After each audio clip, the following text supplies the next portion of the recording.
Judges in courtrooms make harsher, less forgiving decisions as the day goes on, not because they become crueler people, but because their brains are running on empty. A landmark study published in the Proceedings of the National Academy of Sciences followed over 1,000 parole hearings and found that prisoners reviewed early in the day were granted parole about 65% of the time. By the end of a session, that number dropped close to zero. The judge had not changed. The cases had not gotten worse. What changed was the invisible mental resource quietly depleting with every choice made throughout the day. This phenomenon is called decision fatigue, and it does not only happen to judges in courtrooms, it happens to you every single day. And most people have no idea it is steering their lives. Think about the last time you promised yourself you would eat well, only to cave to junk food at 9 p.m. Or the time you agreed to something at work that you absolutely did not want to do, simply because you were too mentally drained to push back. Or the moment you grabbed the default option on a menu or a form without even reading the alternatives. That was not laziness. That was your exhausted brain doing exactly what evolution designed it to do: conserve what little energy it had left. In this video, you are going to discover what decision fatigue actually is at the neurological level, why it makes you simultaneously reckless and passive at the same time, which surprising areas of your life it silently controls, and most importantly, what you can do to fight back against it before it fights back against you. For a long time, scientists thought willpower was a kind of moral muscle. Some people had more of it, some had less, and the disciplined ones simply gripped tighter when things got hard. Then researchers started looking more carefully at what actually happens inside the brain when people make repeated choices, and the picture became much more complicated and a whole lot more interesting. The leading model, developed by social psychologist Roy Baumeister and his colleagues, is called ego depletion. The theory holds that self-control and deliberate decision-making draw from a limited cognitive resource, and the more you spend, the less you have available. Early experiments showed that people who were asked to resist eating tempting cookies before performing a puzzle gave up on the puzzle far sooner than people who had not resisted anything. The act of resisting, of making a controlled, effortful choice, appeared to cost them something real. Later research added a biological layer. Some studies pointed to glucose as a key player. The prefrontal cortex, which governs rational thinking, planning, and impulse control, is a metabolically expensive piece of machinery. It burns through glucose at a notable rate when you are actively deliberating. When blood sugar dips, cognitive performance in exactly these high-level functions declines. This is part of why a small snack can sometimes genuinely restore focus. Now, it is worth noting that the ego depletion model has faced scrutiny and some replication challenges in recent years. The full picture is almost certainly more nuanced than a single resource tank emptying like a fuel gauge, but the core behavioral finding, that repeated decision-making degrades the quality of subsequent choices, has held up across dozens of real-world studies. Something is happening, and whatever it is, it costs you. Here is the part that surprises most people.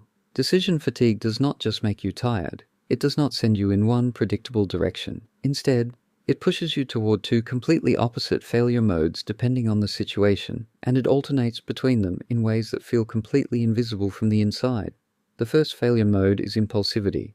When your deliberate decision-making capacity is depleted, the brain shifts control toward faster, more automatic systems. You stop carefully weighing consequences and start grabbing whatever feels good right now. This is why people blow their diets in the evening, why impulse purchases happen at the end of a long shopping trip, and why arguments escalate at night in ways they would not in the morning. The slower, rational part of your mind has clocked out. The faster, reward-seeking part has taken the wheel.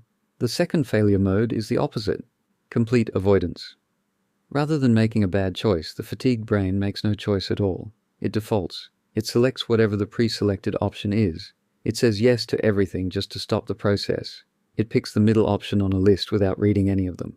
Researchers studying this pattern found it clearly in situations like financial planning and medical decisions, where fatigued participants were dramatically more likely to accept the default recommendation rather than engage with the actual options in front of them. What is troubling about the default acceptance pattern is that default options are often set by institutions, companies, or other parties whose interests do not perfectly align with yours.